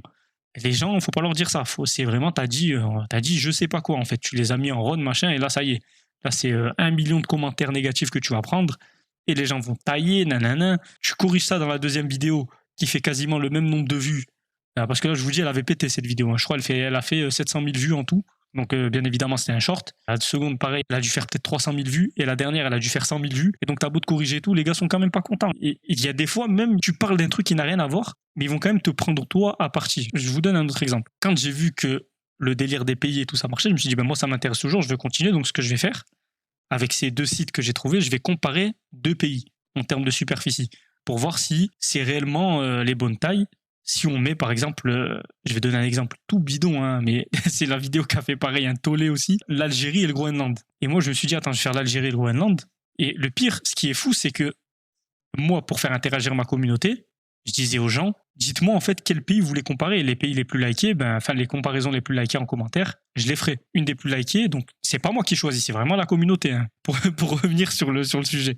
Et d'ailleurs, ceux qui m'ont suivi depuis ces vidéos-là le savent. Et d'ailleurs, les gars, je vous passe un coucou. C'était vraiment une époque de fou. C'est une époque de fou, pour ceux qui s'en souviennent. Mais vraiment, quand j'ai comparé l'Algérie et le Groenland, j'ai jamais eu autant de commentaires racistes de toute ma vie. C'est un truc de fou, vous vous rendez pas compte à quel point. Juste parce que j'ai osé dire la vérité. Juste parce que j'ai osé dire que l'Algérie, pour ceux qui ne le savent pas, est plus grande que le Groenland. Et pas un peu plus grande, elle est beaucoup plus grande que le Groenland. C'est incommensurable. Et j'ai fait ça avec énormément de pays. Et à chaque fois, les plus gros commentaires qui ressortaient, c'était des commentaires hyper racistes. Vous vous rendez même pas compte à quel point. Et moi, je me mangeais des trucs, alors je montrais même pas ma tête. Je montrais même pas ma tête, je parlais pas arabe non plus, et on me disait quand même des trucs de fou. Je vais pas les dire parce que sinon YouTube va croire que c'est moi qui insulte, mais voilà. C'est un truc de fou, vous vous rendez pas compte à quel point. Et ça, encore, ça, c'est parce que ça touchait à la rigueur l'ethnie des gens. Ça touchait un petit peu tout ça, leur pays, tout ça, mais même sur des trucs bidons, ils vont pas vous lâcher. Ils vont pas vous lâcher. J'ai testé une console rétro gaming, je l'ai juste testé, hein. Comme j'ai testé peut-être une centaine de produits sur ma chaîne, les gars ont cru quand même que c'était moi qui avais fait cette console et que je faisais du dropshipping par derrière et que j'arnaquais les gens. Et pareil, je me suis mangé une tollée. C'est un truc de fou, vous vous rendez pas compte à quel point. Et après, même, il y avait aussi le délire des tops, j'ai fait des tops. Donc j'ai fait des tops des meilleures marques de smartphones, de PC, et j'ai aussi fait le top des meilleures consoles et surtout le top des meilleures manettes. Ça a vraiment bien pris. Et encore une fois, tout ça, je le fais parce que moi j'aime bien. Donc si je fais la vidéo, c'est que je l'aime bien de base. Et du coup, moi je m'en fous. Donc je m'amuse à la faire, je la fais. Ça marche pas, tant pis. J'aurais préféré que ça marche, et si ça marche, ben tant mieux. Et cette vidéo-là, du coup, j'avais bien aimé la faire parce que moi, du coup, à un moment, je testais beaucoup de manettes et je les avais toutes. En fait, ces manettes-là, que ça soit manette de PS5, manette d'Xbox, manette non officielle aussi, d'autres marques, et aussi manette de Switch et tout. Et cette fois, j'ai encore réitéré parce que moi, j'aime bien faire interagir ma communauté, et j'ai dit à ma communauté, dites-moi pour vous, c'est quoi les meilleures manettes. Et donc, forcément, tout le monde vote, tout ça. Et puis après, du coup, ben, moi, je mets fin au vote. Je fais mon classement en vidéo et je dis au début de la vidéo, vous avez choisi. Et là, pareil, les mecs se sont mis à m'insulter parce que j'ai mis, je sais pas moi, j'ai mis la manette d'Xbox première et la manette de PS5. Enfin, vous avez mis la manette d'Xbox première et la manette de PS5 deuxième. En réalité, c'est ça qu'il faut que vous disiez, les gens qui ne vous aiment pas et qui n'aiment pas votre contenu, dans tous les cas, ils vont se plaindre, ils vont dire que vous êtes je ne sais quoi, ils vont vous insulter, machin et tout, et ils écouteront pas la vidéo. C'est-à-dire que là, c'est l'exemple même. C'est l'exemple même. C'est-à-dire que là, je précise bien que c'est pas moi qui ai fait le top, c'est les spectateurs, les abonnés, mais ils s'en foutent en réalité. Pour eux, c'est toi là derrière qui a fait le top. Moi, je suis pas d'accord avec le top, et vas-y que ça t'insulte, nanana. Et le pire, c'est que tu peux même pas avoir débat pertinent avec ces gens-là. Moi, j'ai déjà essayé. T'es là, tu vas passer des heures et des heures à parler avec ces gens-là, mais ils sont butés. Et c'est sur tous les sujets. Donc c'est pour ça, peu importe le sujet que vous abordez, si vous devez répondre, répondez à la rigueur en vidéo, parce qu'en vidéo, vous avez le temps de resituer le contexte. En vidéo, vous êtes aussi plus ou moins vous-même, parce qu'il y en a qui sont très hypocrites, mais vous êtes plus ou moins vous-même. Ça fait que vous pouvez plus vous étaler sur le sujet, et les gens peuvent voir aussi que vous êtes telle personne avec telle façon de parler et telle façon de prendre le sujet. Parce que le problème, c'est qu'à l'écrit, des fois, on peut croire que telle personne est énervée alors pas du tout, ou telle personne rigole alors que pas du tout. Alors que quand tu fais une vidéo, bah, tu vois si la personne elle rigole ou si elle est fâchée. Enfin bref. Donc ça, c'est pareil. Donc c'était vraiment la grosse aparté par rapport à ça. Donc les gars, les commentaires, on s'en fout. S'il y a des commentaires pertinents, des commentaires constructifs, allez-y, répondez. Mais le reste, passer à la trappe, ça sert à rien. C'est juste une perte de temps. Mais déjà, les gars, vous devez travailler le tout. La création de contenu, c'est un vrai métier. C'est un vrai métier. Le pire, c'est que c'est un vrai métier, mais qui ne paye pas comme un vrai métier au début. Quand ça paye bien. Mais en attendant, vous allez galérer. Au départ, vous allez vraiment rien avoir. Et puis après, vous allez avoir un petit peu, ce qui est mon cas. Et ensuite, vous allez toucher énormément. Parce que c'est comme ça que ça fonctionne. Mais tout ça, ça se travaille. Il faut étudier la concurrence. En fait, vous pouvez le faire par kiff et par passion. Si ça marche, tant mieux.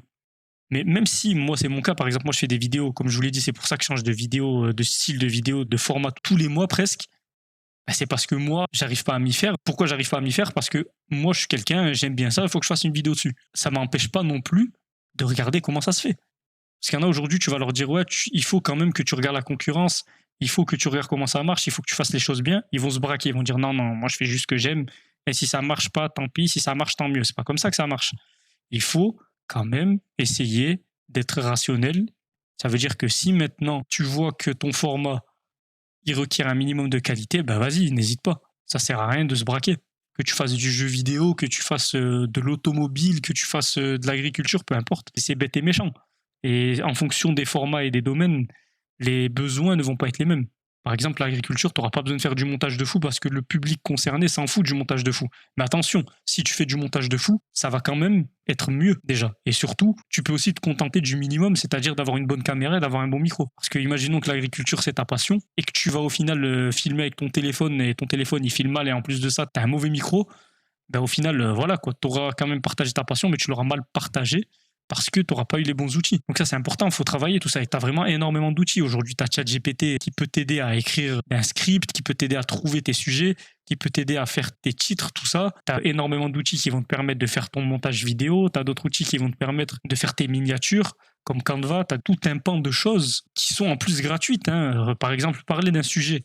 Demain, imaginons, moi je veux parler du prochain Mario qui va sortir. Ben, j'ai juste à m'enregistrer, dire ce que je pense du prochain Mario, aller chercher le trailer en question du prochain Mario, le mettre en fond, le télécharger, le mettre en fond, faire un petit montage dessus et c'est bon. Vous comprenez? Donc, en fonction des domaines, ça va être différent, mais il y a quand même un minimum à faire. Si demain, moi, je parle du prochain Mario, je mets rien en fond et tout, ben après, il ne faut pas que je m'étonne non plus si ça marche moins que les autres. Des formats, des domaines à exploiter, il y en a énormément. Encore une fois, plus c'est niché, plus ça ira vite.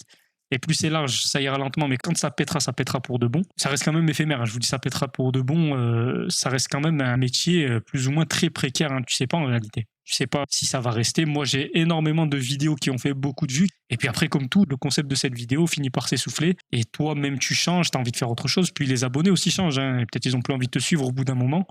Après, voilà, donc tu es obligé de te renouveler. C'est ça qui est le plus difficile. Hein. Comme on dit, le plus difficile, c'est pas de faire la chose, c'est de réussir à conserver le niveau de ce que tu as fait. Par exemple, le plus difficile, c'est pas d'être champion, c'est de rester champion quand on parle de sport. Il y a toujours un aspect qui est important et la création de contenu, c'est de rester régulier en termes de contenu et aussi en termes de contenu de production. Après, tu peux changer de type de contenu, mais il faut que tu restes régulier, il faut que ta production, elle soit de mieux en mieux ou qu'elle soit équivalente à chaque fois. Et il faut aussi que, statistiquement parlant, ça soit pareil ou mieux à chaque fois. Faut travailler tout ça, les gars, faut travailler. Et en dernier lieu, je pourrais dire, bon, ça reste quand même assez spécifique par rapport à ce que moi je fais, mais il y a aussi les invitations. Et les invitations à des événements. Et donc moi, ça m'a permis, ces invitations, de couvrir des salons. Parce que franchement, comme dans le podcast sur le monde de l'informatique, le cockpit sur le monde de l'informatique, je vous parlais du fait que les clichés sur les développeurs sont vrais. Les clichés que vous avez sur les influenceurs, ils sont vrais, ils sont même pires. Alors vraiment, mais vraiment, vraiment, vraiment, vous vous rendez pas compte à quel point. Limite, c'est pour ça que moi, je fais pas du contenu comme les autres, je le sais très bien. C'est parce que moi, je suis pas comme les autres, parce que j'arrive pas à être comme eux. Pour moi, c'est vraiment une sphère assez bizarre, je vous dis la vérité. Je vais vous la faire avec l'anecdote. Moi, j'ai fait des salons qui étaient par rapport à mon contenu, que j'ai fait des salons de gaming, de tech aussi, et j'ai aussi été invité à des gros salons. Ces gros salons-là, malheureusement, j'ai pas pu y aller. Tokyo Game Show, j'ai quand même reçu des invitations. J'ai pas pu y aller parce que c'est tombé pendant le corona. Et le second, c'était la Gamescom. Mais celui-là, j'ai pas pu y aller parce que vous vous rendez pas compte à quel point ça coûte cher quand t'es tout seul. Rien que moi tout seul, ça m'aurait coûté entre 1000 et 1500 euros. Juste pour aller faire la Gamescom. Et pourtant, j'étais invité, hein, donc imaginez-vous. Retenez bien ça parce que c'est important. Ça veut dire que moi, j'avais déjà fait des salons auparavant. Pas des salons énormes, mais c'était quand même des gros salons en France, donc dans la tech et dans le gaming. Et j'ai aussi été invité à des énormes salons, comme le Tokyo Game Show et la Gamescom. Mais tout de même, j'ai fait des salons plus simples, plus modestes. J'ai fait un salon récemment en plus, il n'y a pas très longtemps, mais c'est un salon qui était modeste aussi. Mais il s'est plutôt bien passé, l'organisation était aussi bien. Donc il n'était pas incroyable, hein, il n'était pas incroyable, mais il était sympa. Tout s'est plutôt bien passé, donc je ne vais pas me plaindre. Mais un autre salon, j'en ai pas parlé en vidéo alors que j'aurais dû, c'est tout simplement le Montpellier Stream Show. Là, c'est ciblé, je parle d'eux parce que eux, ils méritent vraiment que les gens sachent. C'est pas grave si je me refais pas inviter, de toute façon, ça m'intéresse pas de faire des salons aussi éclatés que celui-là. Voilà, je le dis maintenant, c'est salons éclatés, vraiment éclatés. Mais dans tous les sens du terme. Pourquoi? Parce que c'est des salons qui sont médiocres, qui se prennent pour des salons énormes. Donc, pour que vous compreniez, moi, à un moment, j'étais à proximité de Montpellier, je me suis dit, bon, il y a un salon qui va démarrer, je vais demander une invitation pour le faire. Donc, je reçois l'invitation. Cette invitation, je dis, ok, bon, ben, c'est un salon qui est en France, donc je vais faire un concours avec mon argent, un concours à mes frais pour faire remporter à mes abonnés au salon des trucs. Le pire, c'est que le principe il était tout bête, c'est que moi, comme je monte pas ma tête de base, bon, ça a un petit peu changé maintenant, mais comme je montrais pas ma tête de base, il fallait juste me trouver dans le salon. Je faisais un live, il fallait me trouver, et si tu me trouves, tu remportais un lot parmi les 2 claviers, les 2 souris, les 2 gâchettes, enfin bref. Et donc, l'organisation savait que moi, je faisais ça. L'organisation savait aussi que j'avais bien couvert le salon, en fait. Savait que j'avais bien couvert le salon parce que j'avais fait un live toute la matinée, ça m'avait mis KO en plus. L'après-midi, j'avais enregistré toutes les pistes pour faire la vidéo par derrière. Et donc, c'était compliqué. Et justement, c'était la première édition, ils ont voulu faire gros. Trop gros même. En fait, ils ont invité énormément d'influenceurs. Il y avait plus de 300 influenceurs, pour vous le dire. C'était énorme. Mais moi, je ne le savais pas.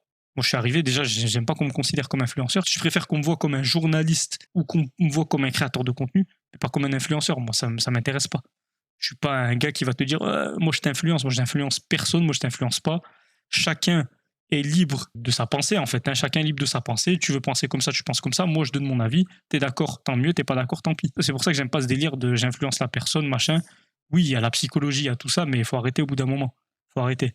Et moi, justement, je pense comme ça, mais c'est pas le cas de tous les influenceurs. Il y en a qui savent très bien qu'ils influencent des gens, qu'ils influencent même des jeunes et qu'ils en profitent. C'est honteux, mais enfin bref. Et donc, moi, j'arrive, et le pire, c'est que la veille, je revenais de Paris. Je revenais de Paris parce que j'avais quelque chose à faire là-bas. Et je croise déjà des influenceurs dans le train. Des influenceurs qui ne me connaissent pas. Et justement, tu vas parler avec eux, ils vont être normaux. C'est encore des êtres humains normaux. On va dire ça comme ça. Mais après, tu vas les croiser au salon. C'est plus les mêmes personnes. Ils vont te parler que de stats. Ils vont te parler de t'es qui dans le game, en gros. T'es qui dans le game, tu fais combien, t'as combien de stats, est-ce que tu t'es abonné, est-ce que t'as liké, est-ce que t'as regardé mon live et tout, alors que le gars la veille il t'a parlé normal. Et puis après je parle même pas du fait que c'est les gens que j'ai rencontrés juste avant. Et justement c'est intéressant parce que j'ai pu avoir le contraste de ces personnes-là. Mais là-bas il y avait un salon VIP en gros, où tu pouvais aller te reposer. Et en fait à votre avis les influenceurs ils ont fait quoi? En fait pendant les 2 jours du salon ils sont restés, pendant un jour et demi ce qu'ils ont fait c'est qu'ils sont restés, ils ont pas joué le jeu en fait, ils ont pas joué le jeu du salon, ils sont restés intégralement au carré VIP, en train de discuter entre eux, à faire les mecs, tu vois, du style, ah ouais, mais toi t'es qui dans le game? Toi t'es qui? Toi t'es qui? Moi j'ai combien? Ah ouais, toi t'as tant, moi j'ai tant. Ah ouais.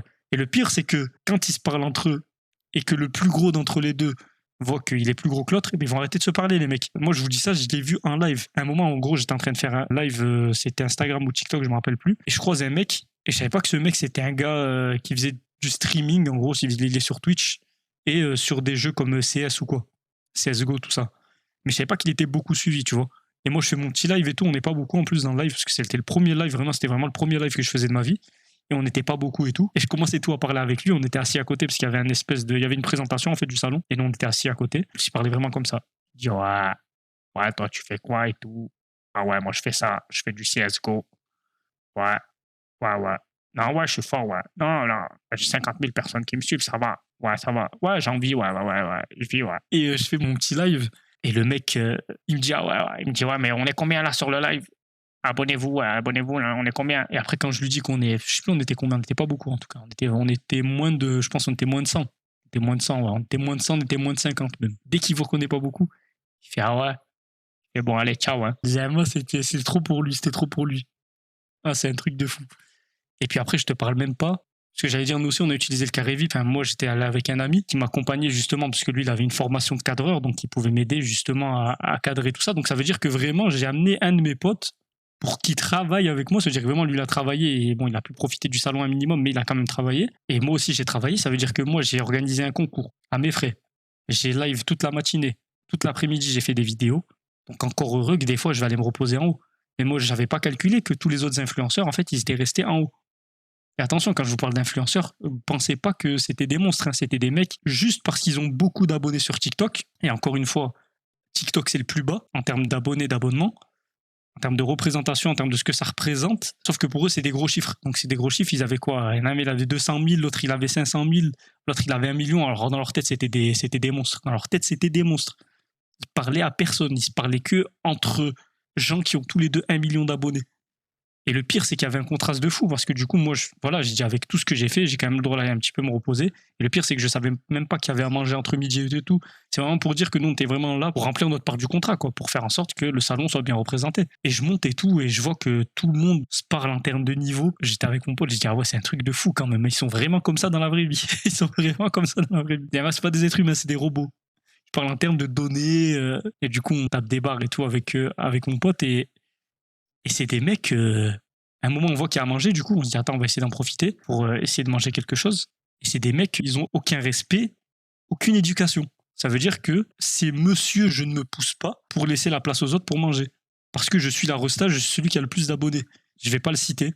je vais pas le citer, mais en gros, c'est un des plus gros influenceurs et créateurs de contenu dans les jeux type League of Legends, Valorant, les jeux comme ça. Peut-être vous voyez c'est qui. Le pire, c'est que dans la réalité, c'est un mec, il paye pas de mine, quoi. Il y a rien, tu vois.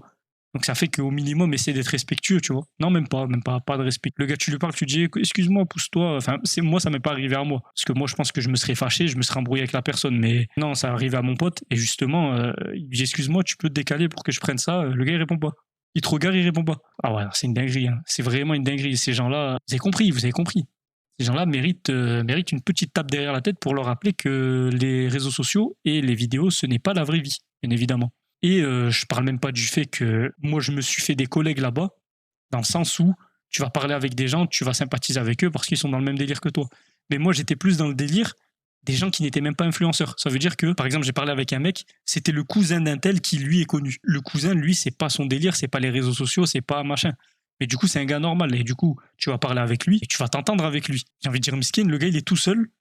Son cousin l'a délaissé parce que son cousin est parti parler stats avec d'autres personnes. C'est vrai que son cousin, il est solo et toi, tu parles avec son cousin. Tu dis, ah ouais, toi, tu fais quoi dans la vie? Ah ouais, moi, je suis entrepreneur, j'ai fait ça, nanana. Tu dis, ah ouais, super, machin, c'est intéressant. Et du coup, pourquoi t'es là? Qu'est-ce que tu fais et tout ici? Tu dis, ah non, moi, c'est pour accompagner mon cousin et tout. Il est où ton cousin? Ouais, c'est le mec là-bas, là, regarde, il est en train de parler avec un tel. Bon, moi, je les excuse pas du tout, ces gens-là, avec leur comportement exécrable. Mais on a tous été mis dans ça parce que l'organisation était catastrophique. Et justement, on a parlé, c'était pas que de notre côté, à nous, les créateurs de contenu influenceurs, c'était même les gens qui animaient les stands et tout là-bas, ils s'étaient fâchés contre l'organisation. Parce que l'organisation s'est vraiment fait au dernier moment, à la dernière minute comme ça, et ça fait qu'il y a eu énormément de problèmes en termes d'organisation. Donc ça fait qu'il y avait des stands qui ne pouvaient pas se faire, qui devaient se faire. Il n'y avait même pas de respect, en fait. Nulle part, il y avait du respect dans ce salon-là. Vraiment, il n'y avait pas de respect. Avec tout ce que je vous ai dit au début, ça veut dire qu'avec le live qu'on a fait, les vidéos, machin et tout, le lendemain, en plein milieu de journée, parce que les 300 influenceurs, la plupart, ils sont restés en haut en train de papoter de leur nombre d'abonnés, tout ça. Nous, qui avons réellement travaillé sur le salon, on s'est fait retirer nos passes journalistiques, si je puis dire. Nos passes pour pouvoir aller dans le carré VIP, tout ça, pour aller se reposer, pouvoir faire des interviews, des trucs comme ça. Et du coup, forcément, illico presto, moi j'ai quitté le salon. Hein. J'ai dit déjà, il y a des problèmes d'organisation et vous osez nous retirer les passes. J'ai dit, mais vraiment, pour qui vous prenez? Surtout qu'en plus, moi, je leur ai dit, quelle preuve vous avez que c'est moi qui ai profité du carré VIP? Non, écoutez, j'ai pas le temps de discuter avec ça, on vous a retiré un point, c'est tout. Maintenant, vous pouvez profiter du salon de façon normale, mais vous avez plus les accès pour pouvoir faire des interviews, des trucs comme ça. La voix de la personne était comme ça, l'agacement au possible. Du coup, moi, je dis, mais attends, vous savez pertinemment qui c'est pas moi, parce que moi, j'ai fait un concours à mes frais, j'ai fait le live, j'ai fait ci et tout. Non, vous voulez pas en démordre. En fait, ce qu'elle a fait, sur les 300, elle a pris les 100 plus gros. Et moi, j'étais un des plus petits. Hein. Je devais avoir quoi à l'époque? 40 000 abonnés peut-être sur TikTok. Sur YouTube, peut-être 2 000 abonnés. Et peut-être 1 000 abonnés sur Instagram. Mais voilà, en gros, elle a juste trié. Elle a pris les 100 premiers. Tout le reste, elle les a dégagés. Après, c'est mérité. Vraiment, il y en a certains qui méritaient. Je dirais que c'était la première fois de leur vie qu'ils s'étaient invités quelque part. Et que forcément, il fallait qu'ils rentabilisent à mort. Donc, rester au salon, au carré VIP, tout ça. Donc, les deux sont en tort. J'ai envie de dire les deux sont en tort. Mais après, moi, tu viens pas me retirer mon pass.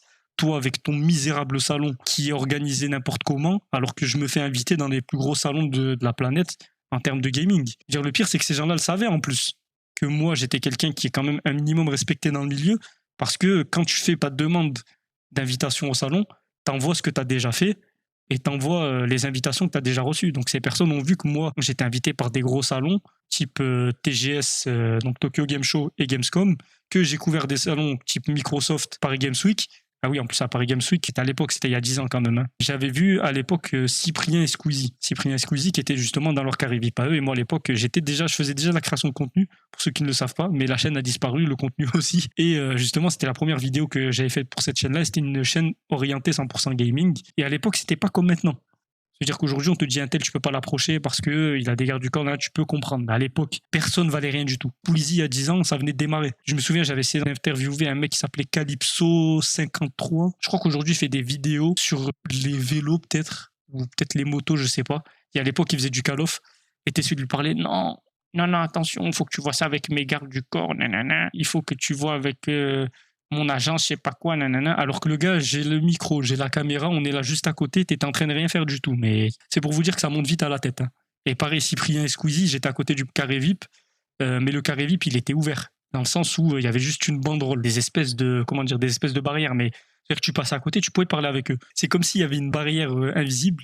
qui empêchaient le son de passer. C'est-à-dire que moi, je leur disais, ouais, Cyprien, Squeezie, ils répondaient pas. Ils ignoraient. Après, bon, peut-être qu'il y avait trop de bruit, peut-être qu'il y avait du monde, il fallait me répondre. Pourquoi tu réponds pas? Je suis à côté de toi, j'essaie de te parler, t'es là, tu réponds pas. Et c'est pour vous dire que si à l'époque, des gars comme Squeezie, Cyprien et Calypso, je sais plus quoi, là, le faisaient, aujourd'hui, avec la facilité à avoir des abonnés avec TikTok, tout ça, les gens aujourd'hui, ils pètent du jour au lendemain, ils se prennent pour je sais pas qui. Ils se prennent pour je sais pas qui, tu peux pas parler avec eux.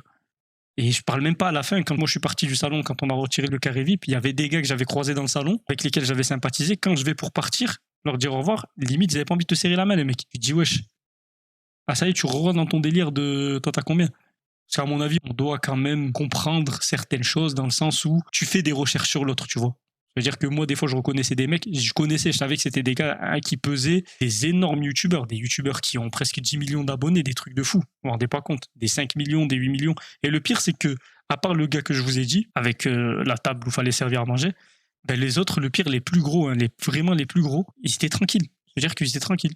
Ils avaient un comportement normal, tu pouvais les arrêter, parler tranquillement et tout. Alors que les gars, s'ils veulent, c'est eux qui ont plus la légitimité d'avoir la grosse tête et de faire les dingues. Mais les autres, ils sont éclatés dans le game, mais ils font quand même les fous. Là, c'est paradoxal, franchement. Et je viens de me rappeler d'un truc, les gars. Faut faire vraiment attention aux algorithmes de chaque plateforme parce qu'elles sont très différentes dans le sens où je vous ai parlé de l'algorithmie pour que votre vidéo fonctionne, mais je vous ai pas parlé de l'algorithmie pour vous faire striker. Pour vous faire striker. Parce qu'en fait, déjà, il y a les droits d'auteur. Donc, ça peut être sur les musiques, ça peut être sur les images que vous diffusez. Donc, faites attention. Donc, les droits d'auteur ne sont pas les mêmes que ça soit sur TikTok, Instagram et YouTube et Twitch et tout le tintouin, mais moi je vous parle par rapport à ce que je fais moi, donc c'est-à-dire que tu peux très bien faire un truc sur YouTube, ça va se faire strike sur Instagram, tu peux très bien faire un truc sur Instagram, ça va se faire strike sur TikTok et vice-versa. Donc faites attention. Donc moi par exemple ce que je fais, c'est que par exemple moi je mets pas de son, maintenant je mets plus de son du moins, parce que déjà premièrement moi personnellement ça m'arrange pas d'en mettre, et en plus de ça, je risque de me faire striker si je mets sur telle plateforme. Je préfère être nature peinture, je parle, et forcément, je peux pas me faire striker. Par contre, je peux me faire striker pour mes propos aussi. Faites attention aussi à ce que vous dites, même si vous dites des choses pertinentes, des choses intéressantes. Les algorithmes, c'est pas des êtres humains. Ça veut dire que c'est oui, non. C'est binaire. Ça veut dire que s'ils entendent un truc qui est interdit, tac, ça saute directement. Après, attention, le fait de se faire striker, ça a quand même plusieurs échelons.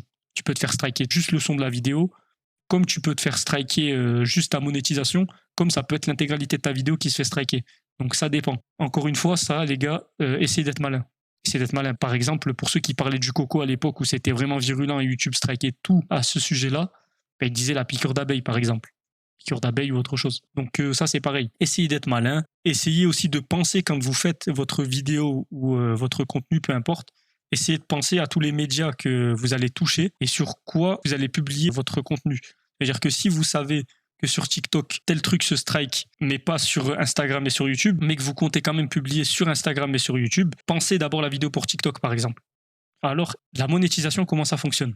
Alors, vous pouvez gagner de l'argent directement sur les plateformes, que ça soit TikTok, YouTube et Instagram, je suis pas sûr, mais Instagram normalement aussi. Mais par contre, il faut faire attention parce que c'est les plateformes qui décident, dans le sens où les vues, elles sont pas tout le temps prises en compte pour vous rémunérer, et aussi les pubs, comme je vous l'ai dit, c'est pas tout le temps vous qui les placez, mais arrivé à un certain seuil, par exemple, là je vais prendre l'exemple de YouTube. YouTube, si votre vidéo dépasse 8 minutes, vous pouvez mettre autant de coupures publicitaires que vous voulez. Et vous pouvez aussi ajouter les délires de une publicité avant la vidéo, après la vidéo, au milieu de la vidéo, les publicités qui se passent ou non. Vous savez, avec le petit ignorer l'annonce qui arrive au bout de 5 secondes ou 10 secondes. Donc tout ça, c'est réglable. Donc ça, c'est YouTube. Ça, c'est YouTube. Et YouTube va vous payer en fonction de ce qu'on appelle votre RPM, aussi sur TikTok. En fait, votre RPM, c'est tout simplement votre revenu par 1000 vues. Et le revenu par 1000 vues, en gros, c'est les fameux 1 euro les 1000 vues sur TikTok. Bon, je vous rassure, tout ça est faux. Il n'y a aucune de ces choses qui est vraie. Pourquoi? Parce que le RPM dépend de votre type de contenu déjà, de votre sujet, de votre domaine et de votre niche. Par exemple, les pubs sur la technologie, elles payent plus. Le RPM de quelqu'un qui parle de technologie est très élevé. Parce que les pubs qui sont sur vos vidéos, forcément, c'est des pubs qui valent beaucoup d'argent et qui rapportent aussi beaucoup plus d'argent. Donc forcément, vous allez toucher plus d'argent. Et ça fait que vous avez certaines personnes qui ont un RPM très élevé et il y a certaines personnes qui ont un RPM très bas. T'en as qui ont un RPM standard. Et ça, du coup, c'est la même chose pour YouTube que pour TikTok. Par contre, là où c'est différent, c'est que YouTube, comme je vous l'ai dit, avec le délire de il vous faut 4000 heures de visionnage plus 1000 abonnés avant d'avoir la monétisation, ça prend plus de temps. Vous pouvez aussi passer par les shorts, mais les shorts, c'est encore plus galère. Il faut que sur 3 mois, vous ayez cumulé 10 millions de vues. Donc c'est énormissime. Et par contre, YouTube, une fois que c'est bon, c'est bon. C'est-à-dire que vous gagnez de l'argent, après YouTube va vous reverser votre argent sur le compte que vous avez mis. Ça c'est indéniable. Par contre, TikTok, c'est pas pareil. Parce que TikTok, en fait, leur délire de 1 euro les 1000 vues, tout ça là, c'était juste pour appâter les gens. Pourquoi? Parce que YouTube sont arrivés, on dit nous on met les shorts et en plus les shorts on va les payer. Ça veut dire qu'on va payer les gens. Et ben TikTok ils ont dit ok ben nous aussi on va le faire. 1 euro les 1000 vues. Alors déjà c'est pas du tout 1 euro les 1000 vues. Encore une fois ça dépend de votre RPM, mais encore une fois il peut être très élevé comme très bas. Mais TikTok ils sont malins dans le sens où ils vous payent jamais la somme qu'ils doivent vous payer. Pourquoi? Parce que TikTok en plus du RPM ils ont aussi ce qu'ils appellent les vues éligibles et c'est eux qui décident si vos vues sont éligibles ou pas. Et ça vous pouvez pas savoir c'est dû à quoi. Hein?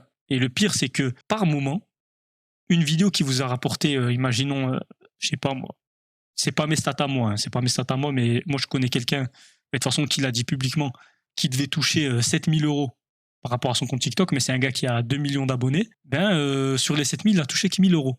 Parce que TikTok, c'est des malins, pour pas payer, ils font quoi? Eh bien, ils mettent beaucoup de vues en vues non éligibles, et après dans les vues non éligibles, il y a des fois, ils vont vous signaler des choses qui n'ont rien à voir avec votre vidéo. Donc le gars que je vous parle, il parle principalement de manga, par exemple. Et pourtant, TikTok a considéré que ces vidéos étaient dangereuses ou je ne sais pas quoi et tout. Et donc, ça a fait que TikTok a dit, ce contenu-là, du coup, on le considère pas. Donc, tu vas perdre 3000 euros par là sur cette vidéo. Tu vas perdre 500 euros par là et tu vas reperdre 1000 euros par là. Et au final, sur les 7000 qu'il devait avoir, il en a eu que 1000. Donc c'est pour ça que c'est très important de faire comme je vous ai dit tout à l'heure. Ne soyez pas juste créateur de contenu, influenceur, soyez aussi entrepreneur et essayez d'apprendre à faire de l'argent parce que c'est important. Profitez de l'opportunité qu'est la création de contenu pour monter tout un pan de choses. Tout un pan de choses, pas forcément que faire la création de contenu. Si la création de contenu va vous permettre d'avoir des personnes qui vous suivent, profitez-en pour lancer d'autres choses que vous avez envie qui vous plaisent aussi. Si vous voulez faire des livres, aller écrire des livres, faire des e-books, faire des podcasts, créer votre marque de vêtements, tout ça, vous allez toujours démarrer plus vite qu'une personne qui fait pas du tout de création de contenu parce qu'au moins vous allez avoir une audience et donc vous allez démarrer avec des gens au lieu de démarrer avec personne quand vous allez faire ces productions-là. Donc la création de contenu, c'est très bien pour ça. Donc pour résumer, la création de contenu, est-ce que c'est l'Eldorado? Oui, si t'es un monstre. Si t'es un monstre en termes de création de contenu et d'influence, tu vas toucher beaucoup, tu vas avoir énormément d'opportunités. Mais avant de devenir gros, il y a le néant total. Puis après, il y a la traversée du désert. Puis après, il y a être un petit. Et au final, au bout d'un moment, tu finis par être un grand. Donc, le mot que je dirais, c'est que c'est l'Eldorado pour les persévérants. Voilà, tout simplement. C'est l'Eldorado pour les persévérants. Parce qu'aujourd'hui, il y a beaucoup de personnes qui ont le prisme de les réseaux sociaux. C'est soit tu pètes pas rapidement. Sauf que c'est faux. Les gens qui pètent rapidement, c'est des exceptions. La majeure partie ne pète pas, abandonne ou pète dans longtemps. Donc, persévérez les gars, persévérez. Regardez, moi je le fais. Hein. Je suis là, j'ai encore changé de format. Je sais même pas si ça va marcher. Peut-être dans un mois, je ferai un autre format, j'en sais rien du tout. Mais il faut essayer, il faut tester, il faut faire des choses. C'est important les gars. C'est important. Et donc, du coup, si ça vous intéresse toujours, les gars, moi, je vous encourage. N'hésitez pas en commentaire à me dire tout ce que vous pensez de tout ça. Si vous aussi, vous comptez vous lancer, si tout ce que je vous ai dit, que ce soit les anecdotes, mon expérience, tout ce que je vous ai appris dans ce cockpit vous a servi à quelque chose. Si vous aussi, vous comptez vous lancer ou si vous vous êtes déjà lancé, n'hésitez pas. Écoutez, c'était sûrement le dernier cockpit de cette saison 1. J'en ai enchaîné 5 d'affilée. Encore une fois, les gars, lancez-vous si vous vous sentez de le faire. Soyez persévérants. N'hésitez pas à recevoir les critiques constructives, à vous former, que ce soit en psychologie, en marketing, en création de contenu, en montage vidéo. Ça vous servira toujours. Et moi, je vous dis à la prochaine pour un nouveau cockpit ou une nouvelle vidéo. On verra ça ensemble. Et bien évidemment, faites comme les 2 pouces, likez et abonnez-vous. Comme j'aime le dire dans mes dernières vidéos, avec 4 pouces, vous allez pouvoir activer la cloche, partager, commenter. Suivez-moi sur tous mes réseaux sociaux. J'allais dire Facebook comme un fou, TikTok, Instagram, Twitter, YouTube, Twitch si je me lance un jour. Et si c'est un podcast, sur toutes les plateformes de podcast. Et surtout, n'hésitez pas à rejoindre le Discord de la communauté qui porte l'ancien nom de ma chaîne, c'est-à-dire iMediaTech, et qui va vous permettre d'avoir toute l'actualité tech et gaming, mais aussi tous les bons plans tech et gaming de façon automatique avec des petits bots que j'ai configurés. Et pour terminer, je vous dirai aussi de pourquoi pas aller checker mon site internet où vous allez avoir des designs personnalisés sur toutes sortes d'habits, donc que ça soit des pulls, des t-shirts, mais aussi des mugs et aussi des tapis de souris. Et moi, je vous dis à la prochaine pour une nouvelle vidéo, un nouveau podcast. C'était le Temblon. Ciao.